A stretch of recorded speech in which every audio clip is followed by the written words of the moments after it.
Hello! Now in the video today I have a tray of Alsi giant onion seedlings that need transplanting.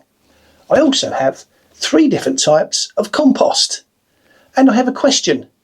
Which of these composts is going to give me the best chance of growing the biggest giant onion this season? Well, I'm about to find out. I'm Gang Gang. Welcome to the channel, Gang Gang and Peanuts, 2 peas in a pod.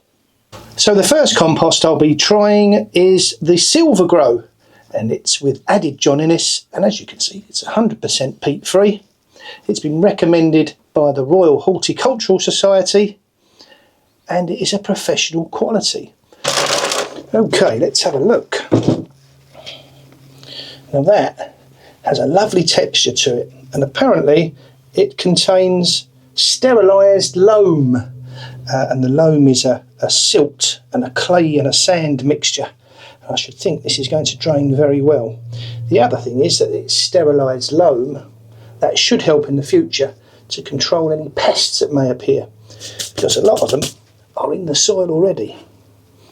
So the next compost I will be using is the Jack's Magic, and I know that the Jack's Magic does contain peat, although the amount has been reduced by the manufacturers over the last few years. It's also rich in seaweed and full of natural nutrition, and it's suitable for seeds and potting on and for using in containers. So that's the Jack's Magic. So this one again has a lovely texture to it. It's not quite as fine as the Sylva grow,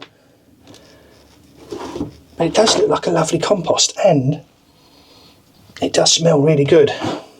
So that's the Jack's Magic. So the third compost I'll be using is the John Innes No2. That is peat free and carbon neutral. It's enriched with biochar, and it also has potassium humate for root and shoot growth. So that is the John Innes No2.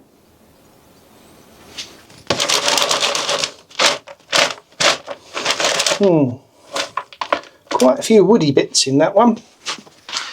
Now, once it's gone through the riddle, it does feel quite soft, and this John Innes No2 is not a brand of compost or a manufacturer, it's a type of compost, and it contains again loam, and it also contains sand, and you can feel the sand in there as I run it between my fingers.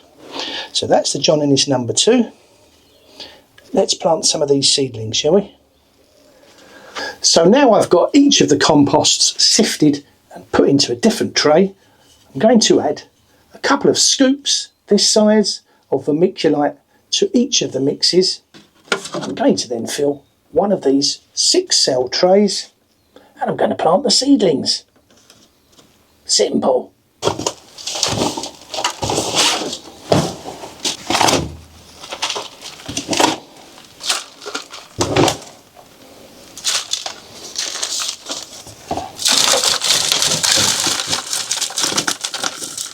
So now I'm ready to pop the seedlings in, and I'll make a hole using my dibber.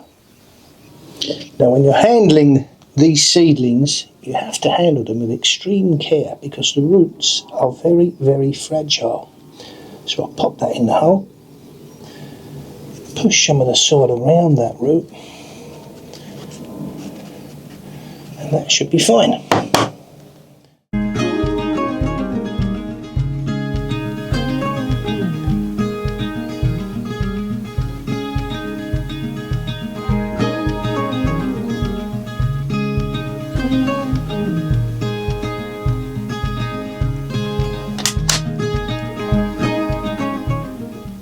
So now those seedlings are in, I need to water them, and I'm going to water them from the bottom using water that's at room temperature with a little bit of seaweed feed added.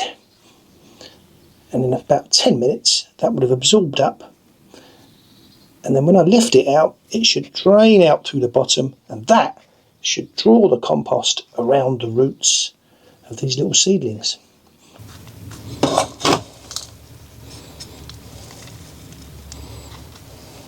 So there we are, that's the seedlings sown into some bigger cell trays. And at the moment, they're looking a bit floppy, but once they go back under the lights, they'll perk up in a few hours. So that's 3 different types of compost I'm using to find out which one will be the best. I've got an idea which one I think will be the best. Which one do you think will be the best? Leave me a comment below and let me know. Or if you have any experience of using these composts, again, let me know. If you want to find out which one is actually going to be the best, you'll have to watch my next video.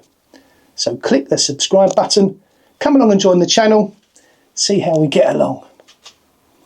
I'm Gang, thank you very much for watching. This is Gang and Peanuts, 2 peas in a pod, and as ever, until next time, take care, bye.